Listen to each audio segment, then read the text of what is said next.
All right, so we are going to go ahead and get started. Good afternoon, everyone, and welcome to the Haitian American Museum of Chicago, or HAMOC's monthly lecture series featuring Dr. Crasnton Knight. My name is Carlos Bossard, and I am the Executive Director of the museum. It's really great to see you all here today. Thank you so much for joining us. In honor of Women's History Month, today Dr. Knight will be speaking about 4 women who really made an impact during the Haitian Revolution and whose roles really were often overlooked. So we're really excited to bring this conversation and this topic to light with Women Heritage Month. It's a really, really great fit, and we're excited to share these stories with you. HAMOC's mission is to promote Haitian art, culture, and history in metropolitan Chicago and surrounding communities nationally and internationally through advocacy, education, and supportive services.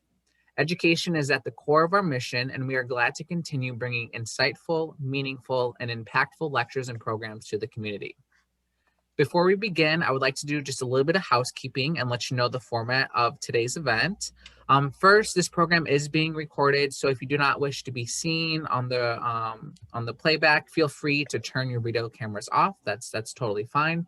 We like to record all of our programs and lectures so we can go back, continue to look at them and make things better, then also just for archival purposes and posting on social media. Also, everyone was automatically put on mute as you entered the room. Please remain on mute throughout the program just so everyone can hear Dr. Knight. After the presentation, there will be a Q&A session with Dr. Knight, moderated by HAMOC's educator and grant writer, Ben Henderson. Ben has been with the museum for over 2 years now and continues to be a huge asset, supporter, and friend of the museum. Ben? Hello, my name is Ben Henderson, and I'm the educator and grant writer at the Haitian American Museum of Chicago. As Carl states, the Q&A will take place after the presentation. However, feel free to put your questions in the chat during the presentation for Dr. Knight to answer during the Q&A. During the Q&A, all questions must be made through the chat. I'll be monitoring questions throughout the program and relaying them to Dr. Knight. For those who haven't had previous experience with Dr. Knight's programs, Dr. Knight is a professor of history who teaches at the City Colleges of Chicago. Dr. Knight got his PhD in history at Loyola University, which upset Illinois today, so congrats. His work primarily focuses on international relations and foreign policy with an emphasis on the effect that it has on smaller states like Haiti. On the side, Dr. Knight is a photographer and works with the Haitian American Museum as a historian and consultant. For today's program, he'll be discussing women in the Haitian Revolution through the perspective of 4 different women. This is the third in a series that explores global affairs, history, and culture from African and African diasporic perspectives. Everyone, please welcome Dr. Knight. Thank you.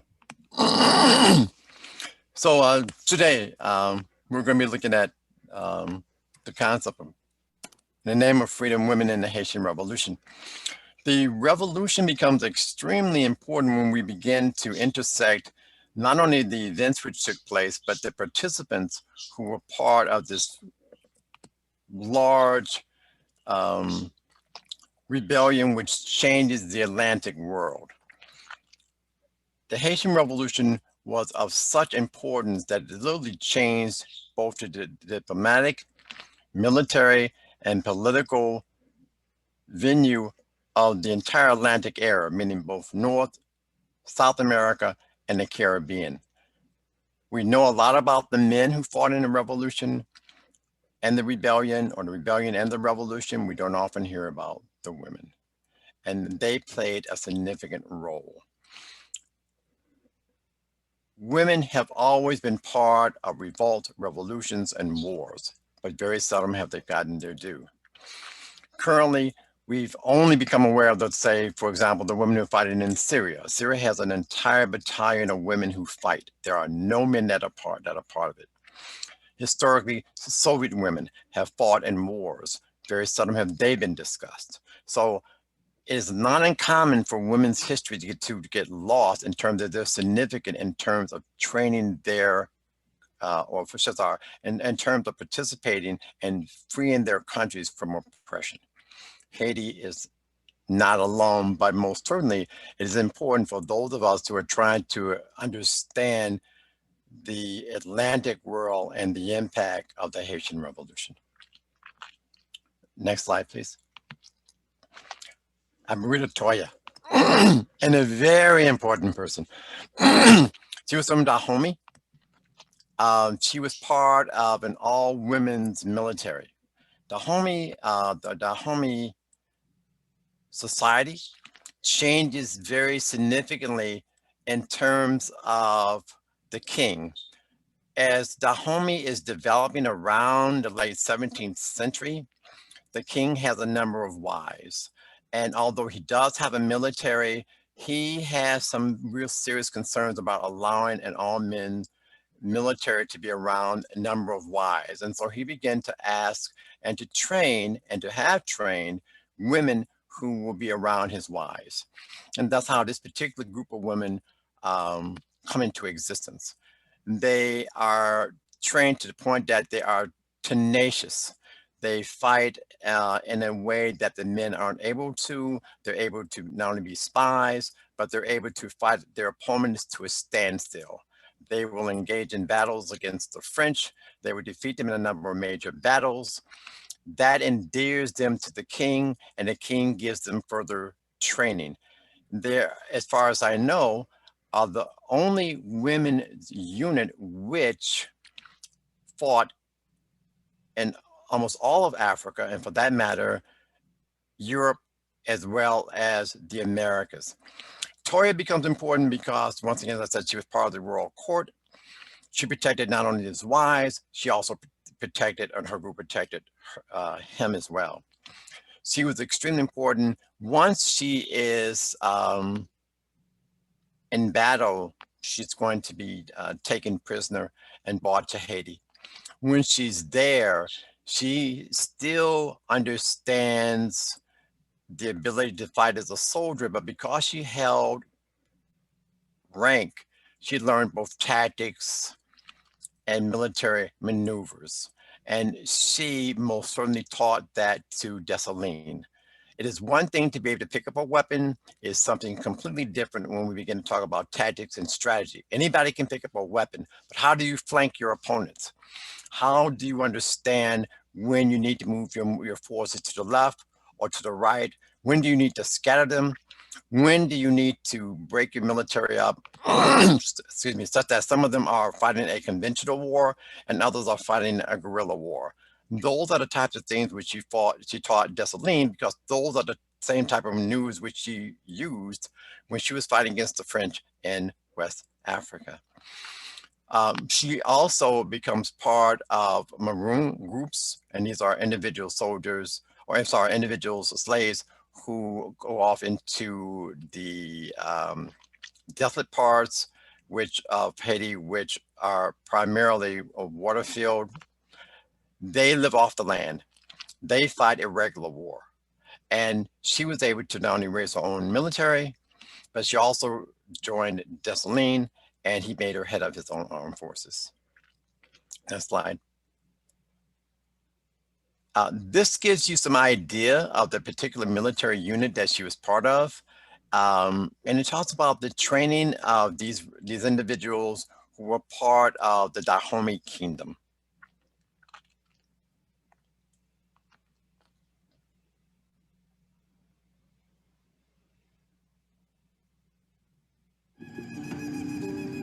On the west coast of Africa lay the small but powerful kingdom of Dahomey in modern-day Benin. From the 17th century onward, it steadily expanded against the much larger Ashanti and Yoruba kingdoms. Dahomey was feared for its annual raids deep into the neighboring kingdoms. At the heart of the Dahomeyan army was its women warrior force, the Agoji. The Agoji regiments were recruited from slaves, some of them captured as early an age as 10 years old. Also the poor and girls who were rebellious were taken to the palace as potential warriors. If they can survive the intensive army training, they will become Agoji warriors. The former slave Nansika flourishes as an Agoji recruit, while Sukian is struggling.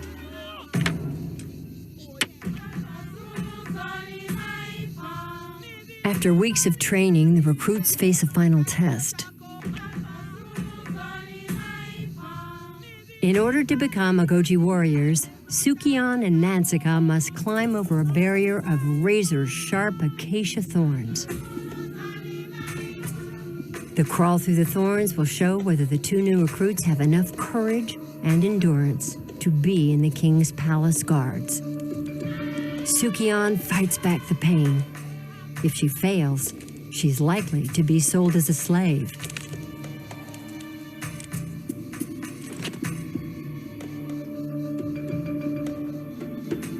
Nansika has everything to gain and nothing to lose.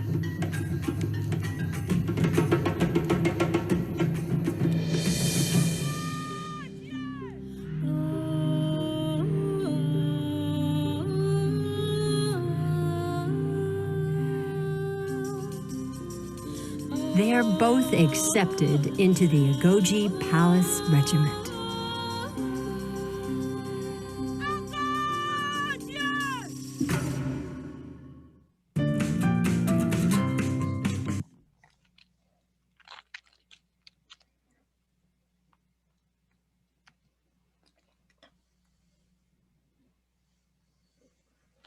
So you get some idea of the training that these women went through, and you get some idea of the individual who I just spoke of in terms of her ability to face off against her oppressors.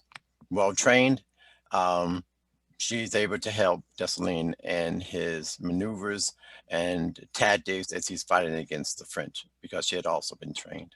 Next slide, please. Marie-Jeanne Lamartiniére, an extremely important individual. Next slide. She was also part of the Maroon groups, which had escaped into the jungle areas. She raised rebel units, which fought irregular wars against the main French forces. She was such a tenacious fighter and such an amazing leader that the issue of gender, and this might become important, is that why would men allow women to become leaders? In a revolt, in a revolution, it's not so much about the sexuality as it is about leadership. She showed tremendous courage, she showed tremendous leadership, and she was able to gain not only the trust of the individuals around her, but she was able to put them into regiments, teach them to fight, and to carry out raids. She always made sure that she was in the front. She led by example, and that endeared both men and women, making her that much more attractive. They had no problem accepting her as a leader. There is a huge fortification, and that particular famous fortification, which was in a major battle in 1802. I'm sorry, my French is not very good, but that battle becomes extremely important. It was a redoubt built on a high ground. The French attempted to take this fort on 3 separate occasions. She made sure that she maneuvered her people around such that they would not be in one fixed position. She outmaneuvered the French. In the process, the French lost 1,700 men trying to recapture this place, which they never did. Eventually, it was abandoned. Why was it important? Because for the first time, it really showed the French that those individuals who were fighting against them were equal to, if not as good as any French soldier. For the first time, the French realized they are no longer simply fighting individuals who are not trained, but they understand they're fighting against military units which are equal to themselves. This is truly the turning point in the revolution, because they're fighting. And this is an example. You just can show that, please. The next one. They really realize they're not just fighting a disgruntled group of slaves who are untrained, who they're going to easily simply run up against, run over, and keep going. Now they realize they're literally in the fight of their lives. Next slide, please. Sanité Belair, very, very important individual. As you can see, she's on the dollar bill. Next slide. She becomes one of the really important individuals. Not only is she a sergeant, but she becomes a lieutenant during the struggle against the French in Saint-Domingue. And she, with her husband, becomes an extremely revered individual. Once again, she leads by example. Her and her husband and their regiment fought at a very famous battle. And at this battle, which they won against the French realized they're going to need extra people. And so they appeal to Napoleon, who is forced to bring in larger numbers of French soldiers. What is understood very clearly by Blair is the fact that summer is the most important time in which they need to bring the French in. Why? Malaria. And they understand if they bring them in at any other time, since the French would probably bring in an overwhelming military force, perhaps as many as 30,000 troops, they would be overwhelmed. And so they waited. And they waited until it became summer. And more importantly, they waited till the mosquitoes came in. It was at that point they realized that no matter how many troops the French sent in, not only did they have a chance to defeat them on the field of battle, but it also would increase the mortality rate of the number of French soldiers who came in, because they would die from mosquito bites. Eventually, she and her husband were captured. They were both executed. He was shot, she was beheaded. Before she died, she shouts, "Liberty, no to slavery." And so she becomes a heroine of the revolution. And in 45, she's placed on the Haitian dollar. Catherine Flan, very interesting individual. She is important. She creates the French flag in 1803. When we think about the issue of flags in the Atlantic world, the only other flag that existed at that time that was non-imperial was the American flag. The second flag was the Haitian flag. So no other country had an original flag other than the United States and this particular flag. And that becomes extremely important. A flag is symbolic in its fact that it says that you are a nation state. And there weren't any nation states in the Atlantic world other than the US and the colonial powers. The US being, of course, an independent state. Once the flag is created in Haiti, it is now equal to the Europeans. And that really vexed them.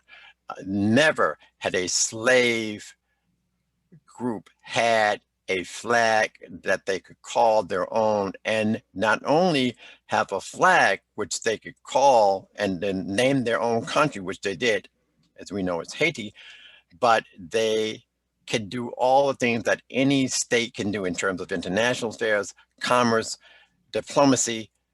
That made them not only a country to be feared because of the possibility of major slave uprisings. The British are afraid that there could be uprisings in Jamaica. The Spanish are afraid in terms of what could happen to the slave population in Cuba. If you're looking at the Lesser Antilles, all of those areas are extremely afraid. Here is this rebel flag. It's not even a rebel flag. It is a national flag that sent shivers throughout all of the colonial powers in the Americas. So this was extremely important, still is. Next, please.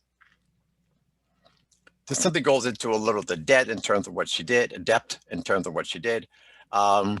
She was asked by Dessalines to create the flag, which she did. But he asked her to take out the white part because that was the French flag.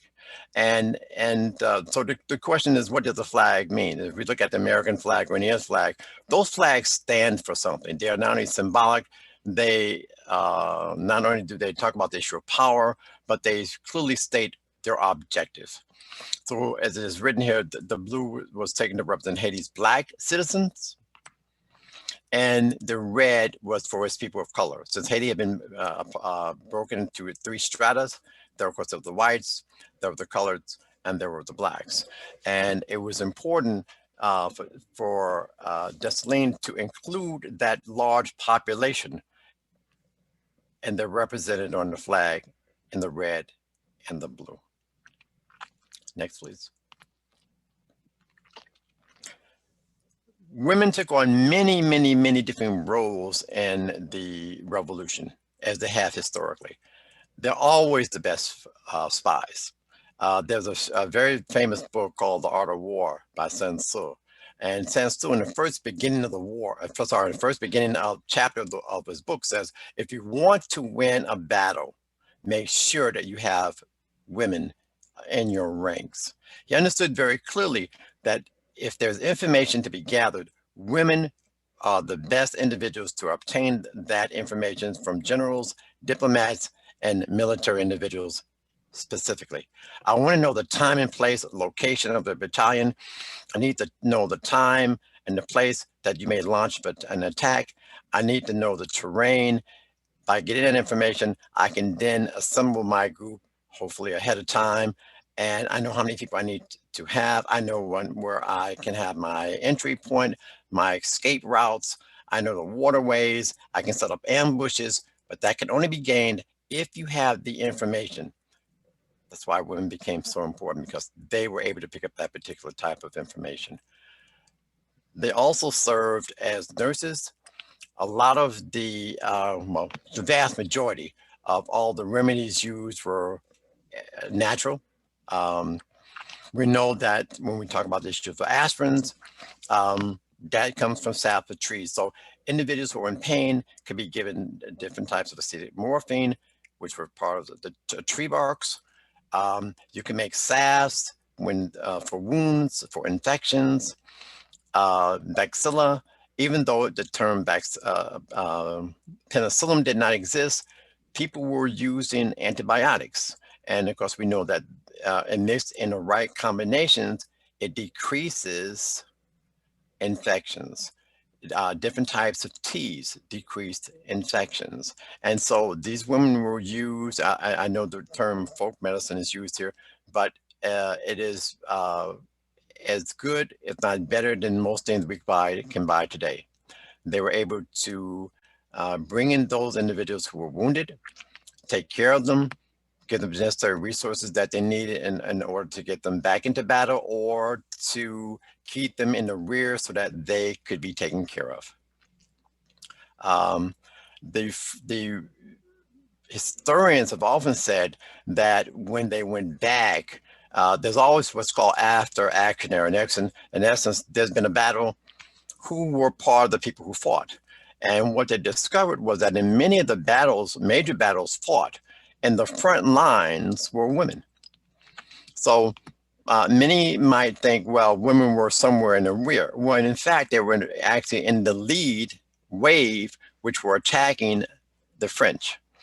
In those days, when we talk about the issue of the military, in terms of how they carried out their fighting stance, there would be one group that would be standing, there were one group that would be kneeling, which means that the individuals who were standing could fire.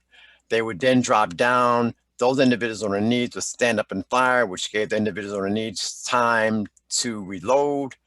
And then they would go back and forth, which means you got a continued volley of shells coming at those individuals who are attacking you. Those individuals in the front ranks who were cut down more times than not were women. So they're charging literally against this overwhelming firepower.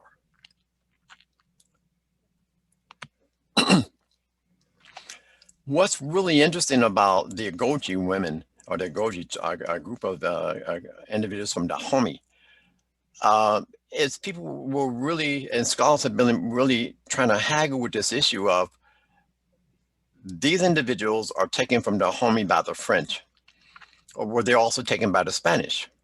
When we talk about American slavery, you don't read much about these particular women in terms of rebellion.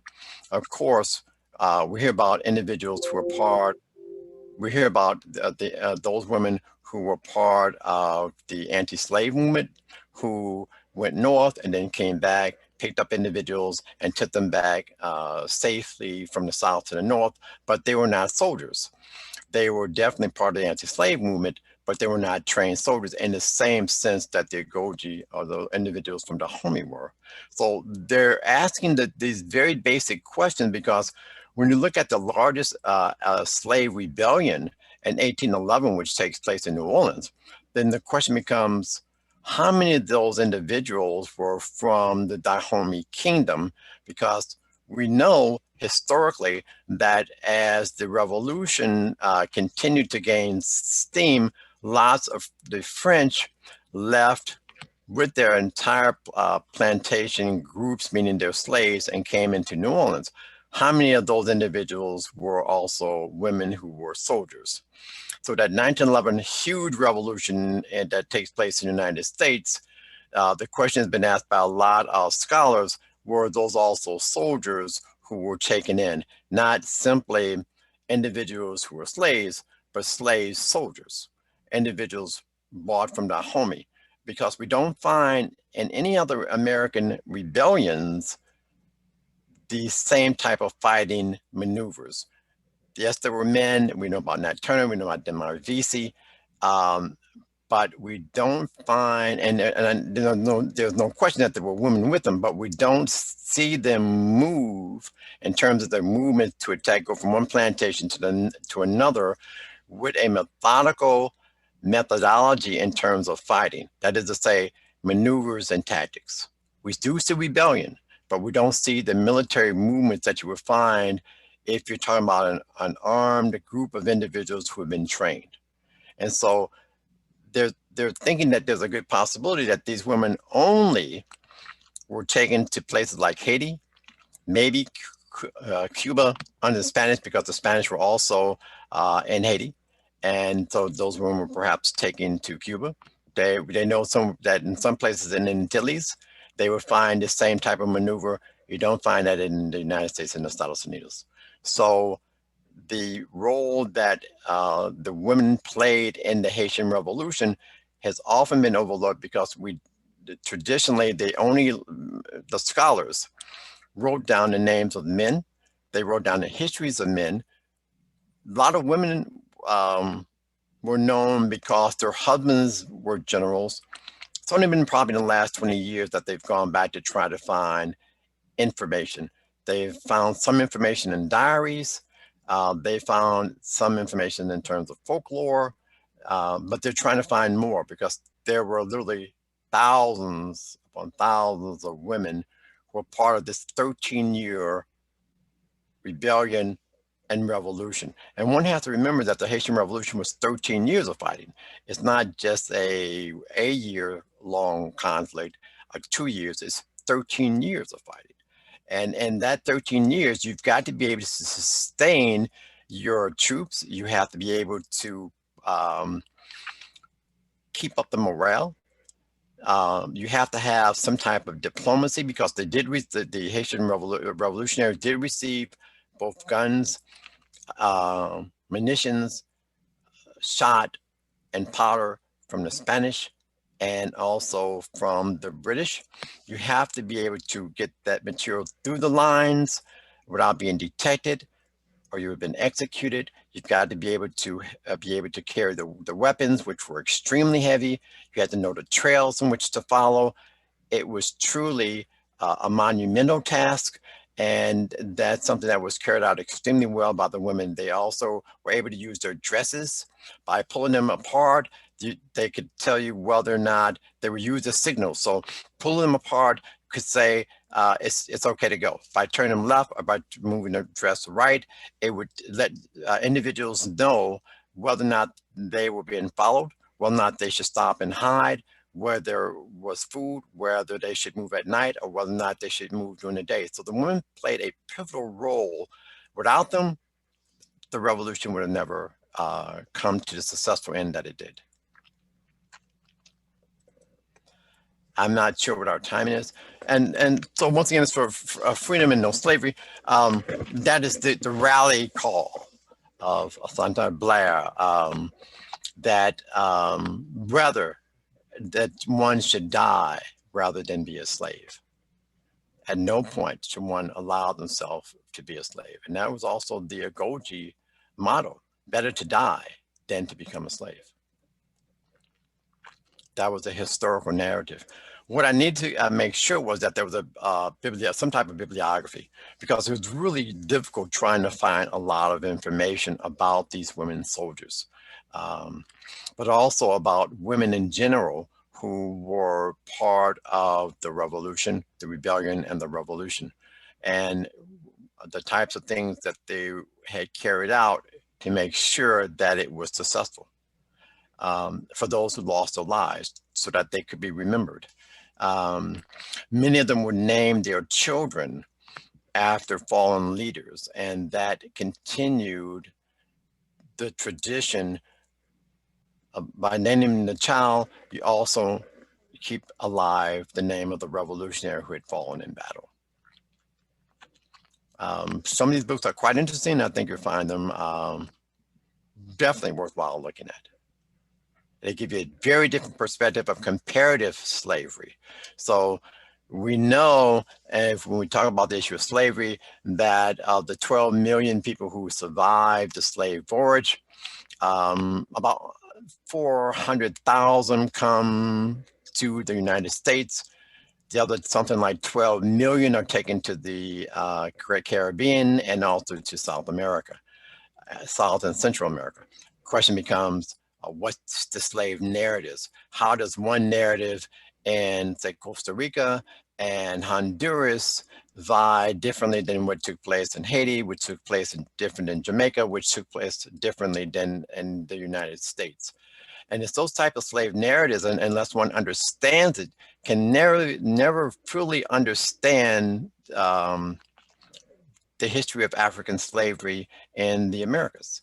And so I would love to see more writings about comparative slave narratives, comparative slave rebellions, even looking at the whole concept of the slave plantations, where they built differently. Under what set of circumstances did people create different castes of people? When you talk about the issue of coloreds versus individuals who would be defined as Black, which would be defined differently under the Portuguese, then under Spanish, then the British, and then under the French. So these names are not necessarily interchangeable, but are culturally based, depending on the individuals who took the slave population from Africa and introduced them into the Americas, and how they still play out. So what is a colored, say in South Africa, although it was not, it was colonized, so what is the colored there versus the colored in Haiti, versus the colored in Dominican Republic, versus the colored who might be in Honduras or in Costa Rica or Belize or the Estados Unidos? How do those words play out? Because they are very different. I think it's only through this whole concept of looking at slave narratives that we can really, in society, that we can really begin to understand how they impact the caste system that traps all people who have come from the continent and became slaves. So I want to thank you, and I'd like to entertain any of your questions. All right, that was very interesting. We don't have questions so far. That's okay. A lot of people usually wait until the end.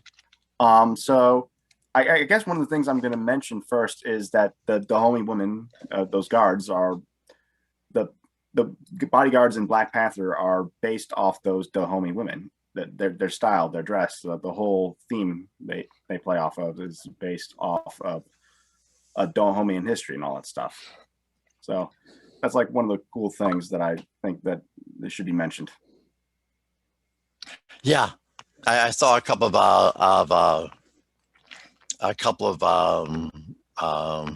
photos of the Black Panthers and the Goji women. Mm-hmm. I found that quite fascinating. Yeah.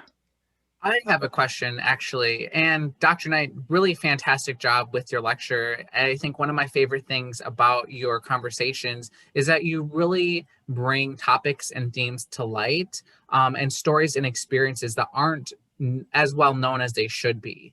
And so it's just kind of a general question about, how you do research, because obviously people here are interested in the topic, but this topic, like you were saying, it was very hard to find resources, to find books, to find things that were written down, to put kind of your lecture together. What is your process when you're looking at, let's say specifically, Haitian topics, or, African diaspora topics that don't have a lot of narrative, a lot of structure to it? How do you go about that? Is there a specific place that you start where you look for these resources? Is there certain books, certain libraries that you really uphold when you're doing your research to put these conversations together? The first thing that I begin to look at, particularly for Women's History Month, and I need to know who were the major individuals who were part of the Haitian Revolution. I can type in Haitian Revolution and women. I might get something, I might not. So I go to WorldCat, which is free online. I want to know if there's been journals or if there's been any books written. And so I go to WorldCat. WorldCat allows journals as well as books. The next place I go is to Google Scholar. And I'll go to Google Scholar, see if there've been any papers which have been written, and if there's been any other citations, and then I move on from there. I'll call my local librarian, and it's amazing how much information librarians have. They have a tremendous amount of information, and they're just sitting there waiting by the phone for you to ask them a question, and they have a lot of information. And if they don't have it, they'll say, well, look, give me 24 to 48 hours, see what I can find out, I'll get back to you. And then they'll say, fine. And they'll say, did you read this book or no, I have not. Well, that's in WorldCat. Okay, that means you got to come to the library. Fine. And I can download and find information about individuals and then move on from there. So that's pretty much how I begin to find information. The more I pull on a string, the more I begin to find that there's different individuals, and each of them have a history in and of themselves that is different than what I had assumed. I'll assume one thing and read something and it's completely different.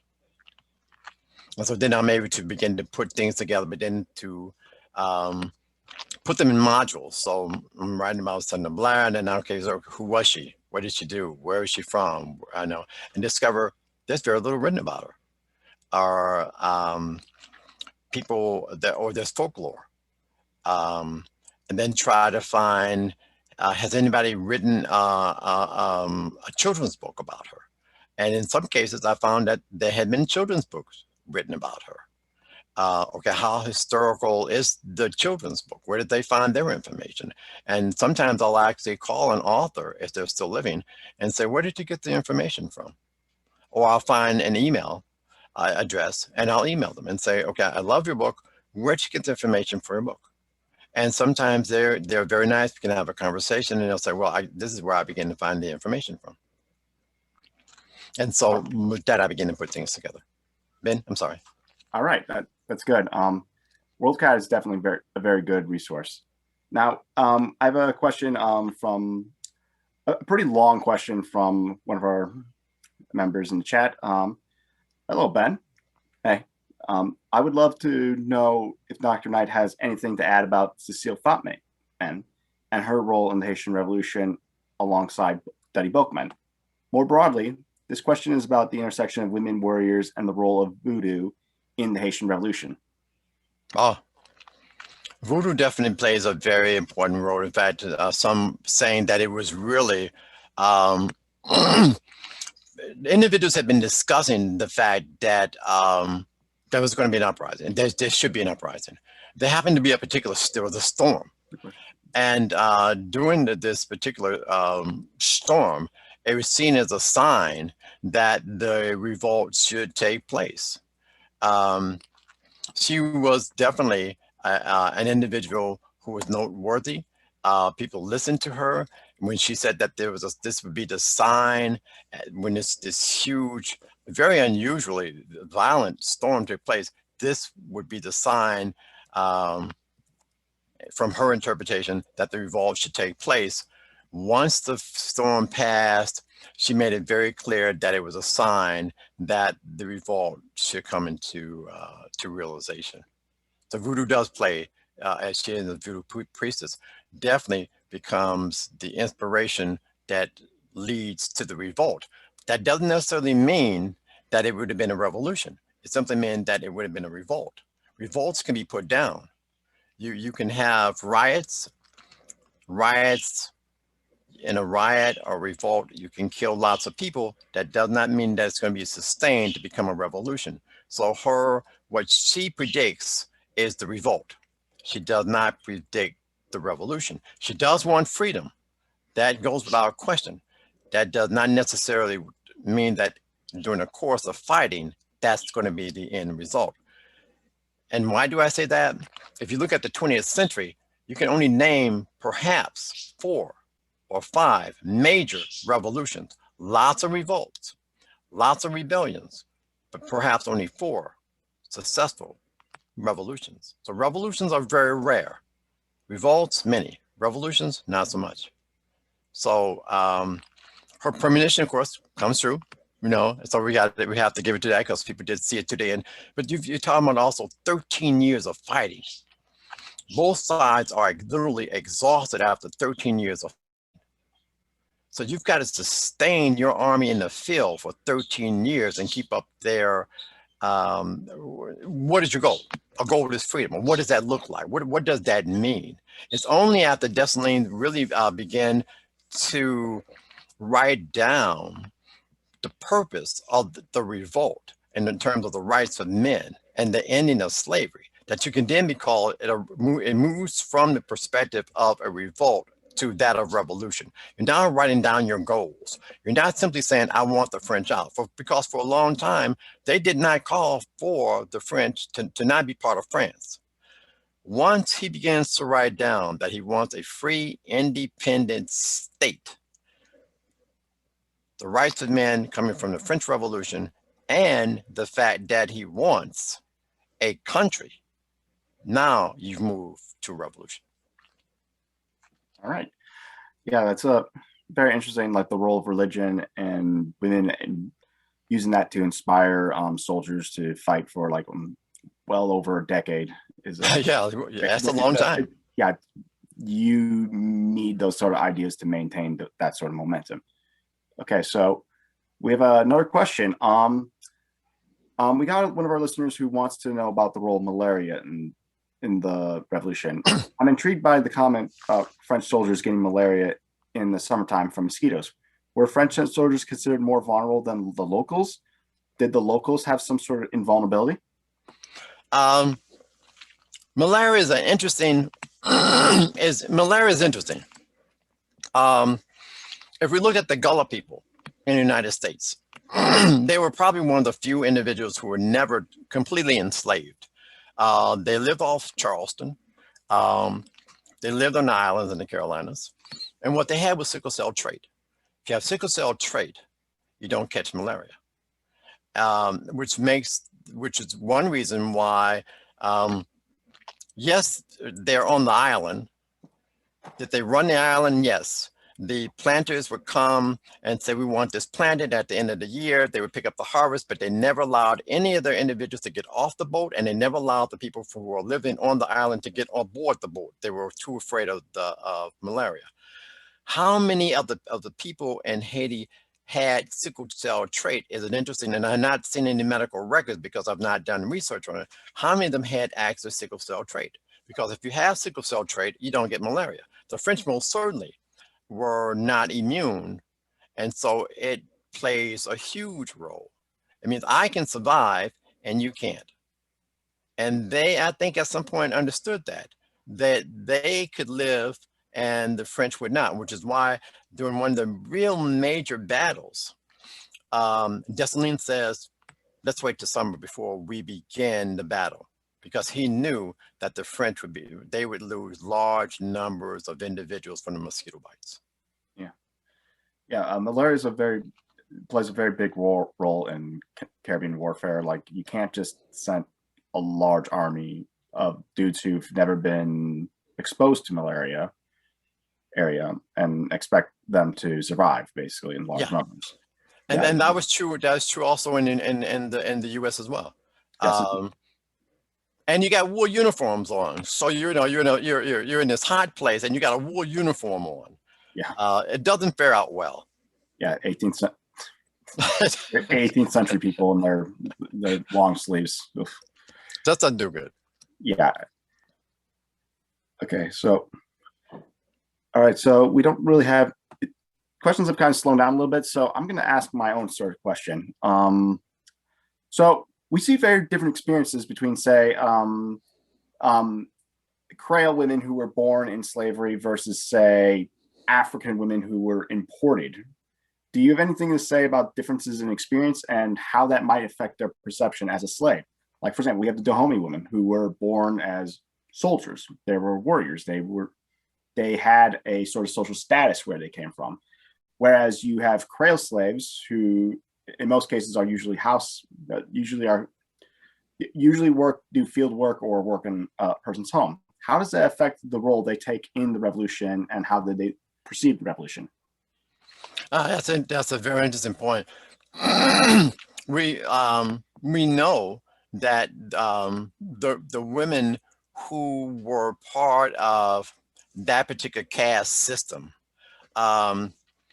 were extremely important in terms of getting information. They made the best spies, and they made the best spies because they were most trusted. They were trusted because really they held the highest status. How can I say this without being sounding chauvinistic? French men preferred them over their wives. So there are many accounts, and this is also true in the United States. There are many accounts where French men left their wives. In fact, they no longer had sexual relations with their wives, left them, and stayed with these women, and held them as close confidants. So they talked a lot, which goes back to and as I was saying, the Art of War. By Sun Tzu, who says women are extremely important. Men talk, and men particularly talk a lot in situations. I don't like to use the word compromising situations, but in certain situations, men talk a lot. And these women are extremely good spies who can get information back to those individuals who needed to carry out attacks against French forces. Yeah, that's us. Yeah, it's pretty interesting. And I mean, that's kind of like, from those sort of relationships, you get guys like, for example, the Pétion and guys like Alexandre Pétion, Julien Raymond, who are born directly from these sort of relationships. And it does definitely affect the way they sort of perceive themselves and sort of Haitian society and all that stuff, and what rights they think they're owed and all that stuff. Yeah, they right, because just even looking at the whole concept when I was just speaking of the flag, is between the blue for the blacks and the red for the coloreds. And that's pretty much how most colonial societies divided people. You have coloreds, and then you have blacks, and then you have everything in between. So all the different color shades of individuals that we often hear about in the United States was also true for the Portuguese, the Spanish, the Dutch, the French. Each of them have colored casts, and those color casts sometimes overlapped, and sometimes they didn't. Sometimes you're defined as black, and you could go someplace else and you're defined as something completely different. So those classes and classifications, of course, will continue to follow people from that day to this. Yeah. Okay. We got another question. We got a question from a user who wants to know, were women who fought in the revolution rewarded with political positions after the revolution? Now that's a good question, because I have not found that doesn't mean that doesn't exist. I simply have not found what role they played in government. So so you're speaking about the new government as it comes into existence in terms of what roles they may have played, whether they were governors or part of the administration and such. I've not found anything that speaks of women holding political power. Doesn't mean that they haven't, simply mean I haven't found it yet, but I'm sure that they did. I'm simply not, can't answer that because I've not read. I read about the military as opposed to the political, and the political, even though it's expressed in the books which I were reading and the articles which I was reading, never spoke about them holding political power. Yeah, I can't really think of anyone, but I'm drawing a blank here because, well, there's one person I'm thinking about, because Pétion did have an affair with a woman who had a lot of influence over his politics, and I can't remember her name. I'm drawing a blank here, so I'm sorry about that. But the thing I would add is that women always maintain a subtle political influence. They're always they're engaged with their husbands. They're engaged with other men. They're constantly talking. They're constantly interacting with her. That does have an effect on a polity, even if that polity tries to keep women out from making those sort of final decisions. Yeah, I would say, okay, so let me back up again and we look at her definition as just as you explained it. Yes, did they have the ability to influence those individuals who held political power who were men? Answer is yes, yes. And we find that quite common. That is 9 times out of 10, men who are powerful men or men who make political decisions, that's usually done if he has a significant other through conversations between that man and that woman. Now he gets the voice and said, well, I'm the, okay, you said it, but in fact, it is actually the woman who came up with the idea after a whole series of conversations. An example, although it's not war or politics, Einstein's wife was really the one who comes with relativity. It's not Einstein. She was 10 times more brilliant than he would be on any given day. And all of his mathematical theorems, she worked out. She was never given, even to this day, credit for all of the papers that he has his name on, although they were his theories. So unfortunately, women play a major role in terms of the world, whether it's politics or science, but get relegated to the back room. So we still have a lot of work to do. Yeah. All right. So we have time for one more question. Does anyone have anything they want to put in the chat?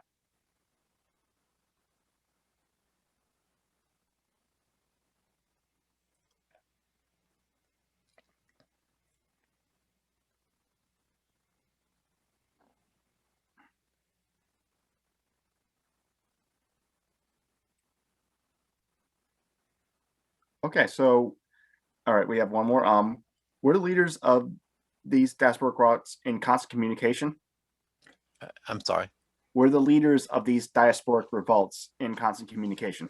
So when you say diasporic revolts, are you talking about in different, say, Haiti and Cuba, or? What I meant was, I know you had said that a lot of the fighting styles were similar in the ways they were fighting the battles.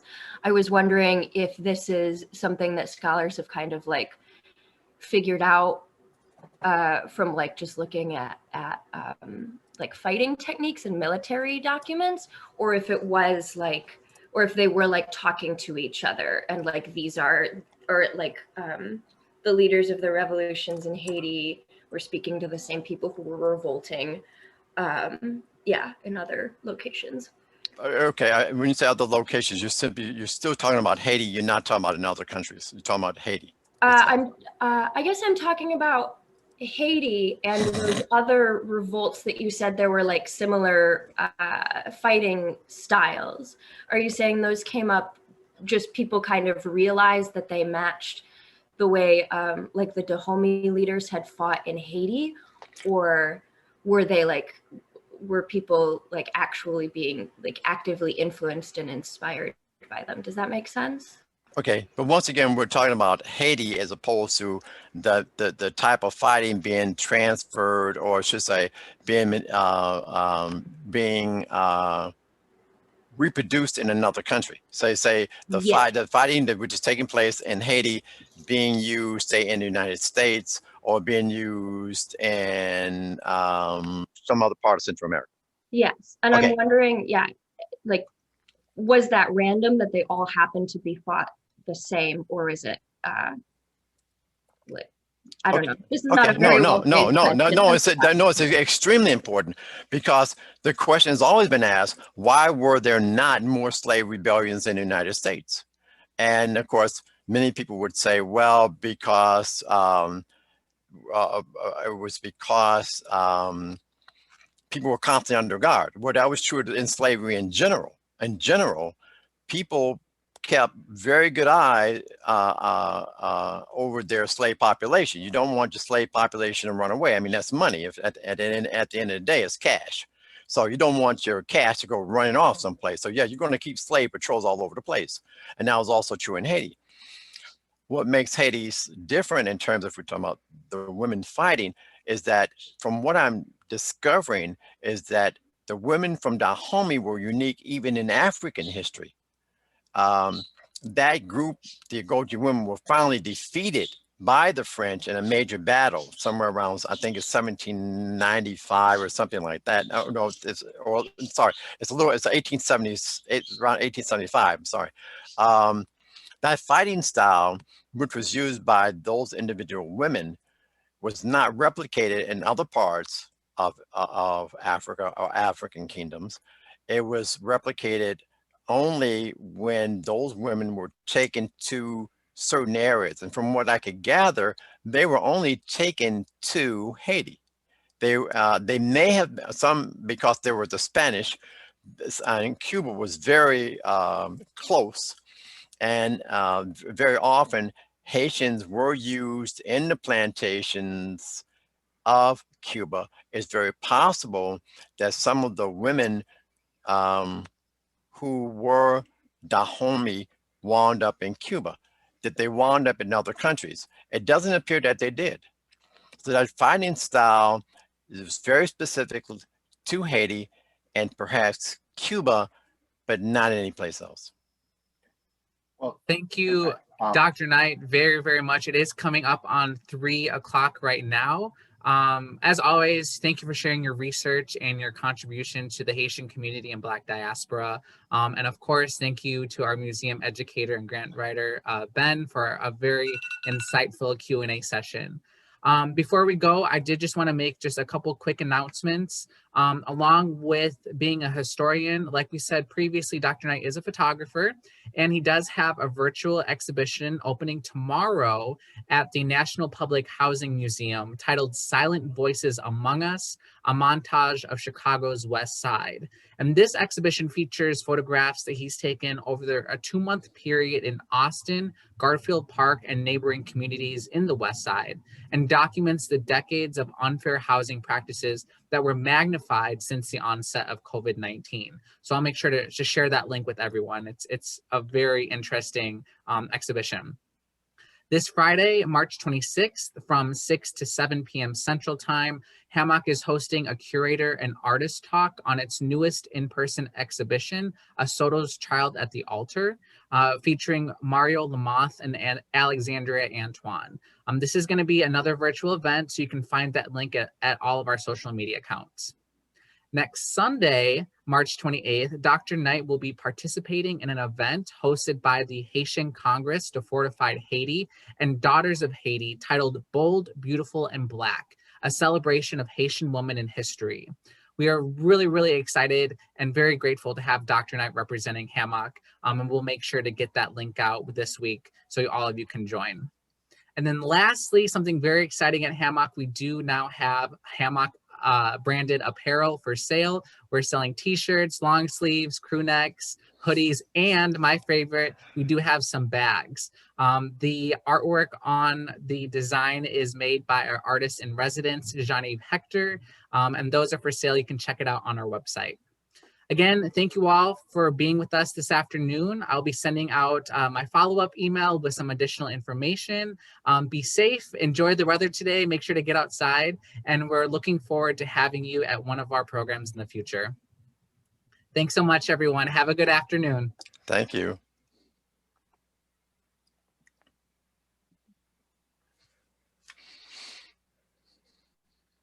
Thank you. Thank you so much. Thank you. Thank you.